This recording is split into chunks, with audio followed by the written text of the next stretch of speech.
everyone, thanks for coming again this time. Today I will be discussing pet behavior and pet health. I'm going to start with pet behavior because a lot of times that will run into pet health. So I'm not a professional at this, but I have been working in the pet industry for a couple years now, so I'll share some tidbit information that I know.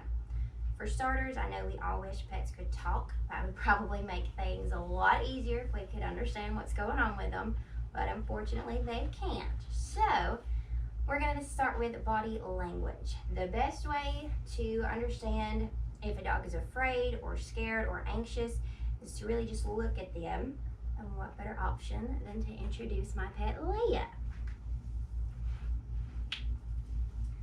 So this is my dog Leia.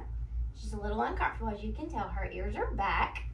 And the number one thing that we can tell about dogs is, like I said, ears. If I set her up on this table, she's gonna sniff because we're at home, but her ears are back and she's not really comfortable.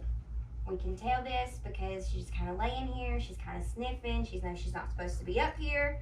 So basically that's it. For other dogs that aren't your own, you can also tell if they're upset by their tails. Dogs will really curl their tails under. That's how you know they're uncomfortable. Please don't approach them very fast. Also their ears as well, they'll be back. Their eyes might kind of widen a little bit. Now for cats, really it's gonna be their ears are gonna go back a little, their tails will flare out. Sometimes the hair on their back can stand up also.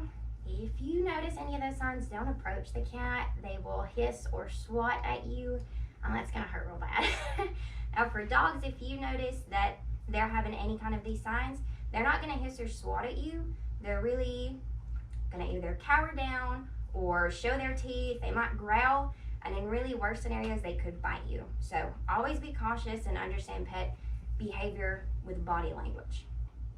Now, since we're discussing all that, we'll get into some pet health. Behavior does kind of lead into health as far as itching concerned. So if you notice that your pet starts itching around certain times of the year, it could be allergy related. If they are steady on a flea and tick preventative, it's possible that it is allergies that they're experiencing. Now some can be seasonal, kind of like us humans as well. You can experience pollen. Our eyes will water, we'll itch, we'll sneeze, we'll cough. Dogs and cats can do the same thing. Typically they're not going to rub their eyes, but you'll see they'll have like some tear marks and they'll probably sneeze a lot. They may have a hacky kind of cough. You'll hear and see some of those as well. Now something that you can try just over the counter to see if it is allergy related is going to be just like what we take, regular Benadryl. Just make sure it's plain, no additives, no decongestion, anything like that.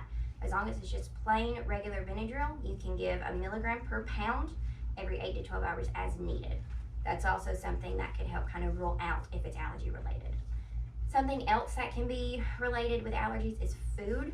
Different kind of foods that you have different ingredients. So a lot of the times if you go to your veterinarian and tell them some of the symptoms that you've been seeing, they might result it to the food. They'll ask what kind of food are you feeding.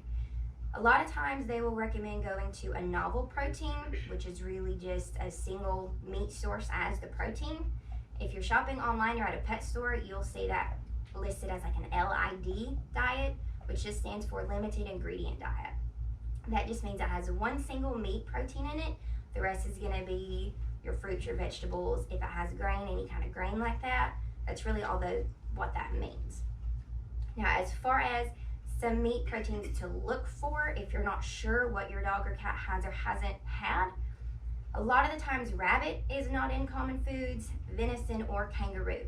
But be cautious, you cannot sell kangaroo in California.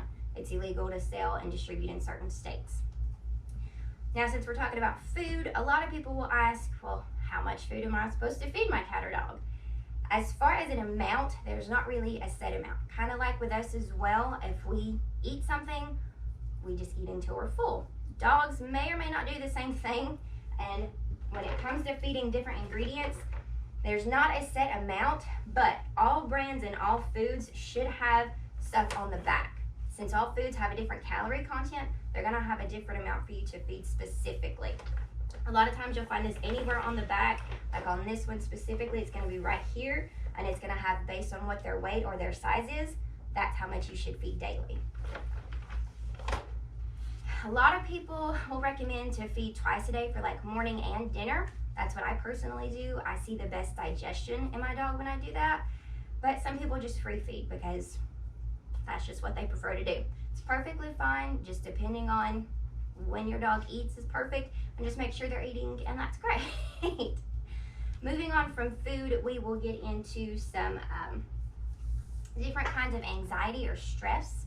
Now, just like us humans, pets can get stressed out also. A lot of times you'll notice this if you leave your dog at home by themselves. They'll get separation anxiety. If you're taking long road trips, some dogs can get anxious like that, or just in general thunderstorms. A lot of dogs get severe anxiety or stress over thunderstorms. Now, you can have certain calming chews. There's not one that's gonna be really great just for everyone. It's kind of like a trial and error type thing. One that I feed, it's the Only Natural Pet brand. This one, it also has the dosing instructions on the back. This is based off his weight as well. But again, you can also try some Benadryl, because like us also, it can make them drowsy in some cases. Now, some other supplements that you can try to help aid digestion is going to be like a daily probiotic. Let's take this too. It's just instead of one probiotic for everyone, it's formulated specifically for animals. This is also, the dosing is going to be on the back as well. Now, as far as anxiety goes, they have like some Thunder shirts that you can purchase online as well. It's just kind of like a compression thing that I guess like when you swaddle a baby, it's supposed to keep them comfortable. I've personally never tried that. I'm not sure if it works, but a lot of people say that it works pretty good for them. So, moving on from stress and anxiety, if you've never owned an animal, they shed a lot. So, something that you can help with any kind of skin or shedding is a skin and coat supplement. I also use the Health Extension brand for this specifically because it has other oils in it as well to help with any kind of odor. A lot of skin and coat supplements are going to be mostly consistent of salmon oil, which does not smell very well. So that's why I use the one that I personally use. You can also bathe in like something that has oatmeal in it. That's going to help condition the skin and soothe any kind of irritation that's just minor. Also, grooming is really important to help keep the shedding down and to just keep a clear coat. It's also really great to groom just to make sure there's no any fleas or ticks on them also. You can definitely see them while you're grooming. They might move around anything like that. I use a Furminator since I have a mini Australian Shepherd. I've noticed that that works the best for me. So to conclude everything, if you're becoming a new pet parent, please be patient. Animals take time just like children take time. They're getting to learn you as you're getting to learn them. So some things to look for is body language, of course. Understand that this is new territory for them, just like it's new territory for you. They may be afraid at first. They may not want to be around a lot of people at first. It's kind of something that you have to gradually adjust. Also, please vaccinate your pets. An annual vaccination is typically what we're going to recommend. 3 of the most common ones are going to be a distemper parvo combination, a rabies vaccination, and a Bordetella vaccination. Bordetella just means kennel cough. For those, as puppies, you'll want to start those out at 6 weeks, and you'll want to booster every 3 weeks until their full puppy sets are over. From there, they'll adjust into adult vaccinations, which is just once a year, hopefully for the rest of their life if you keep up with it. Also, please pay attention to anything with other pets. Some owners will not allow people to pet their dogs, so watch your children if you're around a park or anything like that, because not all dogs are used to people. Not all dogs are used to children, and we definitely don't want that dog to react in any kind of way to harm you or to harm someone else or possibly another pet or that actual owner of that pet. So just be cautious. If you guys see anything out of the ordinary with your pet, definitely contact your veterinarian, schedule an appointment, let them know what's going on, and get your pet seen. It's always better to be safe than sorry. And thank you guys for coming. That's it for my informative speech. I appreciate everything.